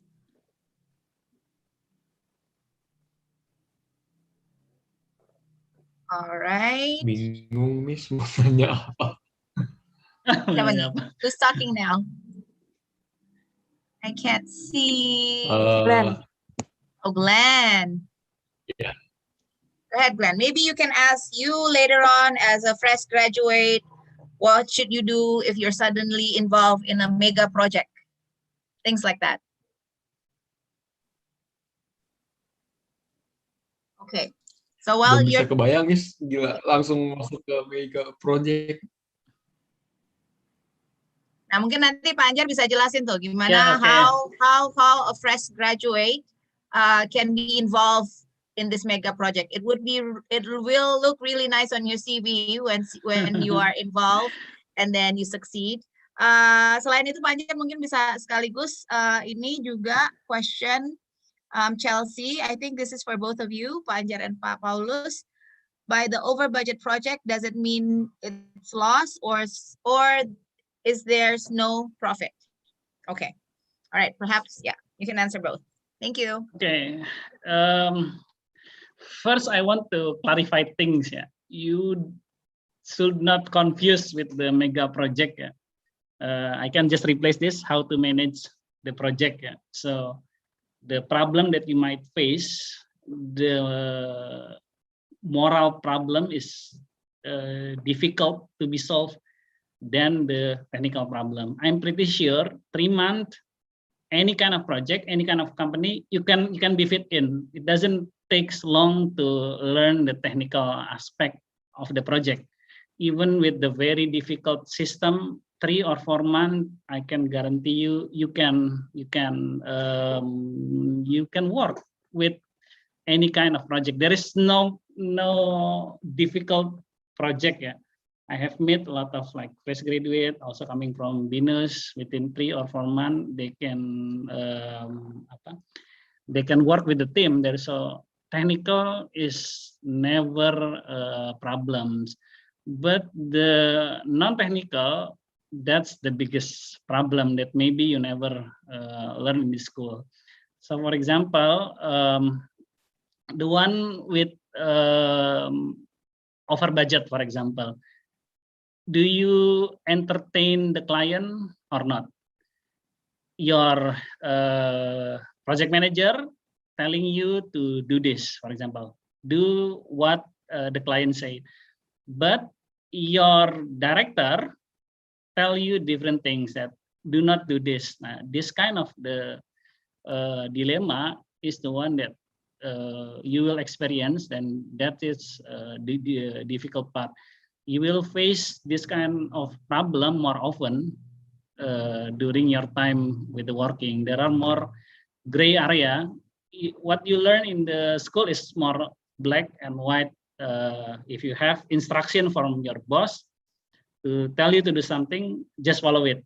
That's black and white. But in the reality, you have like a lot of contradiction. For example, Bu Rain tell you to do A, but Bu Nurul tell you to do B. Both of that person is your supervisor. Which one that you need to follow? And you also have your opinion. That's the things that needs a longer time to learn. And if you're not paying carefully, it will give like a problem. For example, this is like a small example. Yeah. If you are being told, for example, if you are intern, if you are being told that you cannot do overtime, for example, if you cannot do overtime, the agreement is you don't need to do overtime because you're intern. But one of your boss tell you to, hey, come on, Fiona, for example, you can do overtime. And once you say that, yes, I can do like overtime, you can do it, but it will give the bad impact with the others. So the project team will expect another intern to coming to overtime. That's the thing that I hope you remember our lesson today, that the difficult part is always non-technical things. So with the second question, what if the project over budget? So in ideal world, if the project is over budget, then the project steering company will give approval or not giving approval for that over budget. The project company might absorb the budget, the request for changes or not. But the things that I want to emphasize that the over budget things or the change request is very prone. It is a room for under table negotiation. So a lot of companies try to avoid that. They are better to have like low quality instead to have like over budget. So this is not rocket science. This is the things that actually, if you read the contracts, you already know the consequences, and at that time you can make decision. For example, whether you continue this project or whether you pull out from the project. But what I'm saying, during the real life, it's very difficult for you, especially if you're like a junior, you're facing that this kind of gray decision, should I go or should I not go? That's why I give you more practical things, document everything, record everything, read everything, knows the flag. Yeah, you know, if you work in there are several projects, for example, you can notice some project is having like bad influence. You can start to learn the flagging, which project that is bad, which project that the management is, the client itself is already complicated. By learning the skill, you have like early identification of what could go wrong, you might have better clarity how you need to decide. This is the things that very difficult, but you need to bear in mind for your safety, for your long-term point of view, because you will not get, maybe you are very clean, yeah, you don't want to do corruption, but maybe you will have like bad impact with your health, for example, or very bad impact with your relationship. A lot of things this might goes uncontrolled. That's why this is very important stage, because you will be fresh graduate, you still have like clarity. I hope you can maintain that for the rest of maybe 30 or 20 years of your career. I think that's from my side. Paulus, maybe you want to add something? Yeah, I want to add a little bit about the over budget project means a loss and no profit. Maybe yes, maybe no, it depends. So basically, this is the tricky part. Like Pak Anjar says that we need to first read the contract, because the over budget things is most likely because of scope creep, right? Because it's something that out of scope is getting into our project, and well, unfortunately, there's a decision to make it or saying yes to client's request, although it's outside of the scope, and then it makes the project timeline delayed and also over budgets. So there's several things that we can do. First, to prevent. How we can prevent this as a management and also as a fresh graduate that involved in the project. So first thing first, we are as a one team. So this scope creep is usually comes into the project from many channels. It can come from the execution channels or the working levels. It can come to the mid-management levels, or it also comes from the high management level. So what we can do about it? So because you are will be graduate, I don't know very soon or not, but as a fresh graduate, we should be able to work well with the team. And in the project, there's no such a superhero, so don't be one, because there's no superhero, right? So whatever you are not have a firm base to make a decision, just consult with your supervisor. So every of decision is made by the one team, a whole team, where so the scope creep will be able to get prevented. That's one of the thing that we can prevent the scope creep, to prevent the over budget. But if the proper budget is, well, unfortunately, yeah, it's over budget already. Yeah, well, the things that we can do as a management is to review the contract. Maybe we can revise the contract, do a CRs, and negotiate with the clients for the over budget or for the scope creep that we are actually realize, and okay, this is the additional scope. Can we amend the contract and have another additional timeline, and also the budget, of course, for the project. So first, if it's not happened yet, you can prevent it by working as well as the team, consult with your supervisor for any decision that critical, especially for scope, like Pak Anjar. Oh, can you working on this, working on that? Can you add this feature? Maybe you are in the development or implementation project. Your client is, yeah, well, client is a client, right? Just like someone in pasar, like this is 2.000, or can have a bonus for this. Client will also always do that. Just be vigilant and and consult with your supervisor. Don't say yes that quickly. Let your supervisor decide. That's what you can do as a fresh grad on the big project to prevent that kind of events.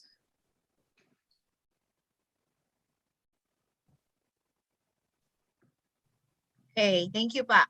So we have another question from Gatardi. You can directly say, but before that, there's also a follow-up question from Fiona, but never mind. But I mean, you can still answer if you want.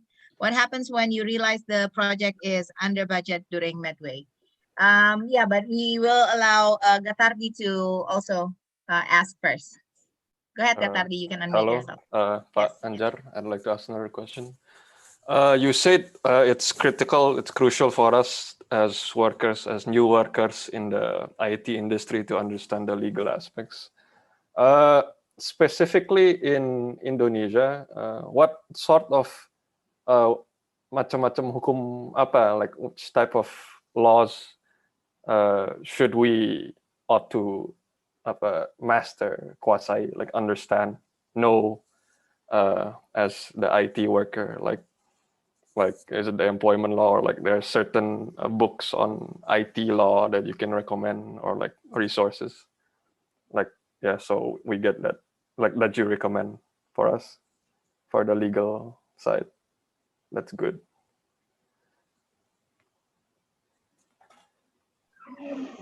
Okay. Is there any more question? No, just that. Okay, what kind of the legal things that you need to learn? Yeah.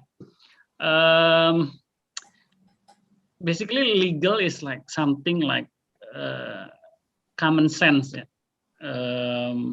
If you are working in a project, you need to learn about the contracts.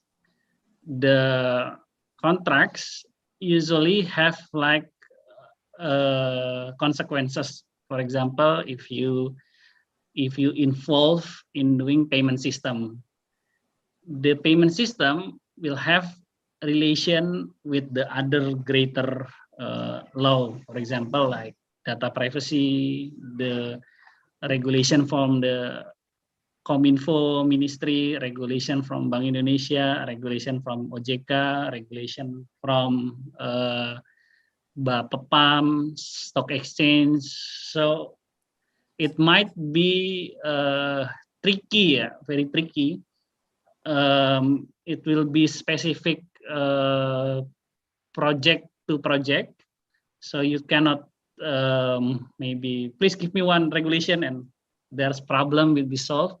But I think you need to learn critically. Usually every industry, they have like regulator. For example, I've been working with the, a lot of, maybe you ever heard about like transfer pricing.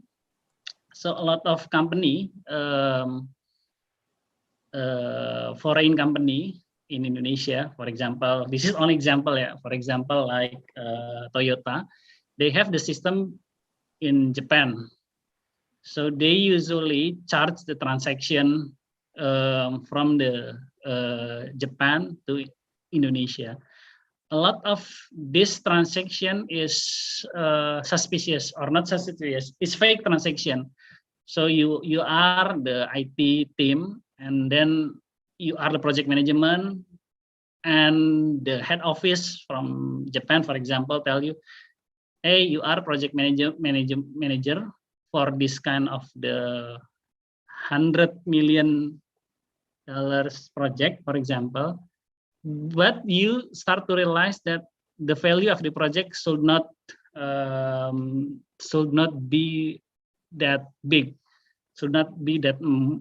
and then you can learn that there are regulations related with the reasonableness of the transaction, reasonableness of the IT transaction.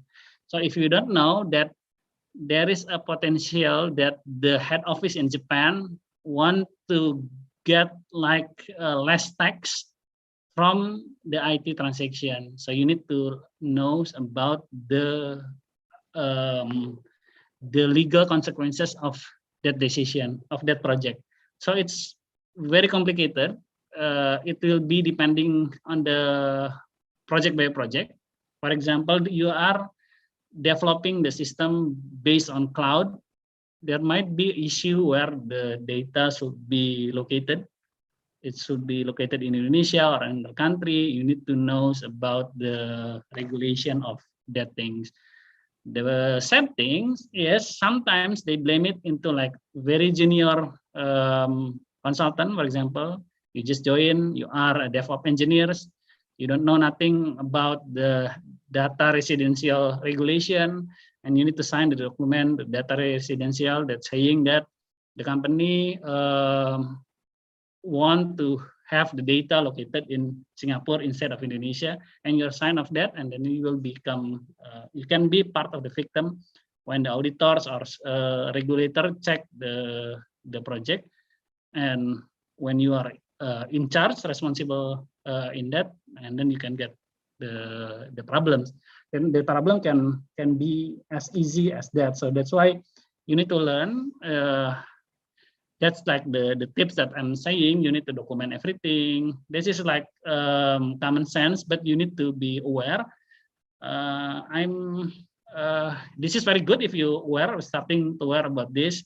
You need to see the flag. For example, if people saying something bad about the project, it can be like bad governance or bad management, and then you need to do like kind of research, more detail with the type of the project that you are involved to. So there is no single regulation. I have met a lot of cases after the event has happened, and usually when that event might happen, for example, like transfer pricing, if you will realize that a lot of people making like fake transaction, usually between head office in the overseas with the local company in Indonesia, and IT usually use to make the fake transaction, because IT transaction is very difficult to be traced. There is no universal rate. For example, how much you need to pay for the project manager, how much you pay for the DevOps engineers, and if you're not paying carefully with the standard rate, how much is standard rate, it might take you to the problem. So the things as maybe you need to learn as much as possible, but just like I mentioned, technical is quite easy, but for the non-technical aspect, you need to, it takes time, and I hope you can keep your ethics and honesty and integrity. I think as long as you follow the things, that there will be no problem with that. Okay, thank you, Pak Anjar. Any follow-up question from that, Gatardi, or are you satisfied? I guess, is there like a book you could recommend for us, beginners to read about like Hukum Perdata or something like, or a resource you can recommend for us, fresh graduates about the legal aspect? Personally, I would rather you go to technical first. For example, like this, yeah. I will prefer you have like very strong competence first, because with the competence, it's easy for you. This is the last point, always follow international standard and best practice. So for example, if you are project managers, you need to have like certain course with the project manager. For example, you need to know how to count the cost calculation, the schedule.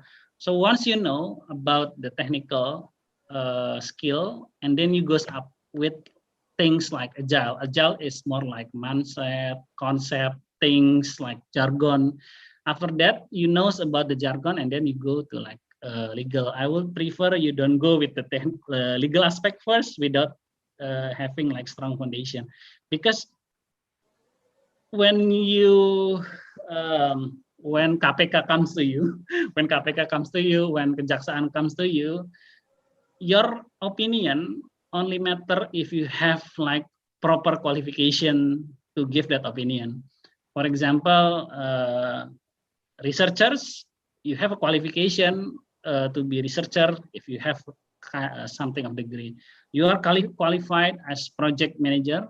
You know the cost calculation. If you pass the cost certification, there is a cost calculation certification. If you become a project manager with mega project, just like I say, 2 billion, you need to pass certain certification only to make that calculation. So the things that you need to learn from the bottom, you need to learn everything first from the basic. There is a certain classification, there is certain requirement, and then you goes up with the things like mindset, and then you goes up again with the legal practice. But you cannot just learn from the top first, from the legal, without to have strong foundation. So if you are computer science, make sure you know all the courses in the computer science, make sure you get the certification. And when the company, when the legal enforcement argue, for example, Pak Getardi, why the cost of engineer, why the cost to make the system from the consultant A is 10 trillion, but from the consultant B is 1 trillion?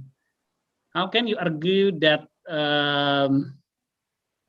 How can argue your opinion when the legal enforcement asks you to, what is the difference? Because I got the report. Now this is where the problem. I got the report because we have a lot of cases is what do you call, KPPU ya, Komisi Persaingan Usaha. You know, most of the corruption problem happen. People knows about corruption if one part is not satisfied with the project. For example, we have consortium to build a system. For example, we have company A, company B, company C. So when the kickback is distributed evenly, there is no problem. People happy. But once one party, for example, like IKTP, one party is not satisfied, and then he will blow up the cases. That's the difficult part, because in theory all the crime will be hidden as long as all the people happy, but once one party is not happy, and then that causes the problem. So from the normative point of view, you need to use the ladder, yeah, step by step, build your competence from foundation, you know, the technical stuff, you know, and then you move up to the regulation, and then you move up with the more like conceptual things. I think as easy as that, yeah, as easy as that. You don't need to worry. But I would like to remind that a lot of people is like did not care about this, and it might get you trouble if you're not prepared as early as possible. Okay, thank you, sir. Yeah. So there is a theory of everything, yeah. There is a course of everything gitu. For cost structures, there is a lecture, there is a lesson, there is a standard, there is certification. So in the ideal world, people have all the qualification, all the certification. As long as they follow the process, there will be no problem. Indonesia got a lot of problem with corruption because we don't have like standard. Interpretation is different with the legal. For example, KPK interpreted differently, BPK interpreted differently. We don't have like consistent interpretation of the things, and that's makes difficult. So if you see the corruption news, people say that I don't think I make a problem, but because the regulator thinks differently, and then you get trouble because of that. Hey, thank you so much, Getardi. So yeah, so I mean, you're in a good starting point now. You're learning all the technical stuff first. So what Anjar is also highlighting, that if you know your stuff, so in whichever direction people will try to bring you down, they cannot do it because you already have your bullets. Yeah. That's the most important thing. Okay, so we are running out of time. So I assume we don't have any more questions. I would like to give several minutes to Pak Sam if you want to give your comments, Pak, for today's session, or if you have any question. Dr. Rain, thank you so much for the opportunity. We would like to express, of course, our highest gratitude to both Dr. Anjar Priandoyo and then to Paulus B. Putra for their valuable time, and then for their advice to all the students And it is absolutely important for us to address this carefully, even during our study at the moment. As we always know that we cannot pick up 25 kilograms bench press without starting with a very light 5 kilograms. So when we guide all of us to be assured that no plagiarism, and then to put forward honesty. We would like to, of course, to bring the students to all of this professional standard, we call it, yeah. And then we would like to, of course, to invite you as well, both of you, Pak Anjar and then Pak Paulus, if you would like to contribute to our future curriculum and then to our development of subjects. We would love to have professional advice from both of you, and then to perfect our, and then to be in line, yeah, to be in line with the industry. So Dr. Anjar and then Pak Paulus, thank you so much for, on the behalf of students, of course. And then to the students, this is really a rare opportunity. We could have such a tremendous advice and professional inputs, yeah, towards our future career, and then if not now already, yeah. So please do not look down when you have those introductions to accounting. Sir, what is this for? Look, all of this will work to your good as world-class professional, yeah. So we cannot afford to read those financial statements later on when we get involved in the project management. Sir, I'd like project management course, but I don't like introduction to accounting. I'd like, well, we cannot do that, students. Yeah. So we would like to have this opportunity to conclude, yeah, to conclude that everything's in the ingredients of your program as a world-class university. It's already well prepared for you, yeah, to become a world-class professional or world-class entrepreneurs. Moreover, we would like to encourage all of us to pay very good attention to our technical skill first, because as you know already that Dr. Anjar, yeah, and Paulus already mentioned to all of us that it is important for us to reshape our technical ability first, yeah, and then of course our soft skill, of course, yeah, and then later on when we climb the ladder and when more responsibility will be given to us during the projects, we could learn that on the go, yeah, on the go. We could learn a little bit more details of the law, yeah, especially we would like to address Katadi, and some of the students such as Chelsea just now would like to question that, what happened if the project's out of budget. So we could learn that, of course, on the go. And then by making sure when we enter the project, we have the qualifications. That's why when those certifications come to you, let's do ITIL, or let's do SAP, yeah, or let's do. It is important for us to have certain standard, yeah, the industry standard. It's not only the school standard. Yes, of course, we would love you to have all good GPA and so. However, it is not enough. It's not stopped there. It's only the starting point to all of us achieving our goals as world-class professional and world-class entrepreneurs. With that, I would like to yet again say thank you so much, Dr. Anjar, and then Pak Paulus, and thank you so much for Dr. Nurul, yeah, Dr. Nurul and Dr. Rain for, I believe Dr. Anjar are familiar with Dr. Nurul, of course, and then to all of us having this wonderful workshop and seminars. Thank you so much. I would like to give this back to Dr. Rain. Bu Rain, thank you. Thank you, Pak Sam. Okay, thank you very much, Pak Sam. So representing from IS. Anyone, Ibu Nurul from Computer Science, who would like to give a closing remark before we close the session?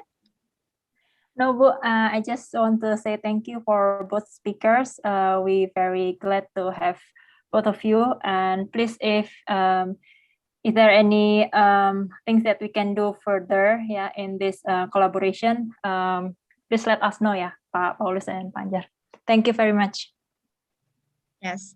And adding to what Pak Sam mentioned, I will reach out to each of you, to Pak Anjar and Pak Paulus. I will, we expect we will be inviting you. We're going to have a forum group discussion in the middle of June later on, to get also, you know, to discuss with you. Perhaps you can give your recommendation on how we can also further shape our curriculum development later on. Thank you so much. I also see Pak Bagus. Pak Bagus, do you want to say anything to us before we end the session? No, thank you, Bu. I'm good. You're good. All right. Okay, so thank you very much, everybody. Thank you very much for the IS student, the computer science students, our speakers, Pak Anjar and Pak Paulus. Thank you so much, Bu Nurul. Thank you so much, Pak Bagus, and thank you so much, Pak Sam. So thank you, everyone, for joining this session. We'll meet you guys again in the next guest lecture session in the future. Bye, everyone. Have a nice lunch. Bye. Thank you. Bye-bye. Thank you. Bye-bye. Bye. Miss, can I ask one more question? Yes. To me or to who? To the lecturer. Oh yeah, sure. Go ahead. Sir, for Sir Anjar, do you recommend any books on project management that I can read in details? Or any? Of course. The standard book that we use is the industry standard is PMBOK, Project Management Body of Knowledge. This is from PMI, so everybody knows about this. If you see the requirement of tender, the requirement is from the PNI, from the PMI. That's for usually for the US and including Indonesian. But if you are European, usually they refer it to Prince 2, the standard they use in European country. So that is the industry standard. But if you want to learn like more easier, there are a lot of introduction with project management. Okay, sir. Thank you so much. Project Management Institute, ya? Bukan Yeah, Palang Merah from Indonesia. project management. PMBOK from Project Management Institute. They also have like Agile certification from the PMI. Thank you, Chelsea. Wow, Chelsea is going to be dealing with lots of You projects. can start from now, yeah. You can start learn from now. Actually. Thank you, Miss. Chelsea. Thank you. Okay, thank you, everyone. Bye. Have a great lunch. Thank you ya, Pak Anjar. Thank you, Pak Paulus. Nanti saya reach out pakai WA ya untuk kita rencana nanti tanggal 16 ada forum group discussion, itu mau ngebahas tentang the future curriculum development yang tadi Pak Sam sampaikan. Nanti waktu dan tempat akan saya sampaikan di WhatsApp aja secara personal. Oke. Thank you so much, Pak Paulus. Thank you, Pak Anjar. Thank you, Bu Nurul. Ya, thank you, Bu. Sama-sama, Bu. Bye, everyone. Saya tutup ya meetingnya ya.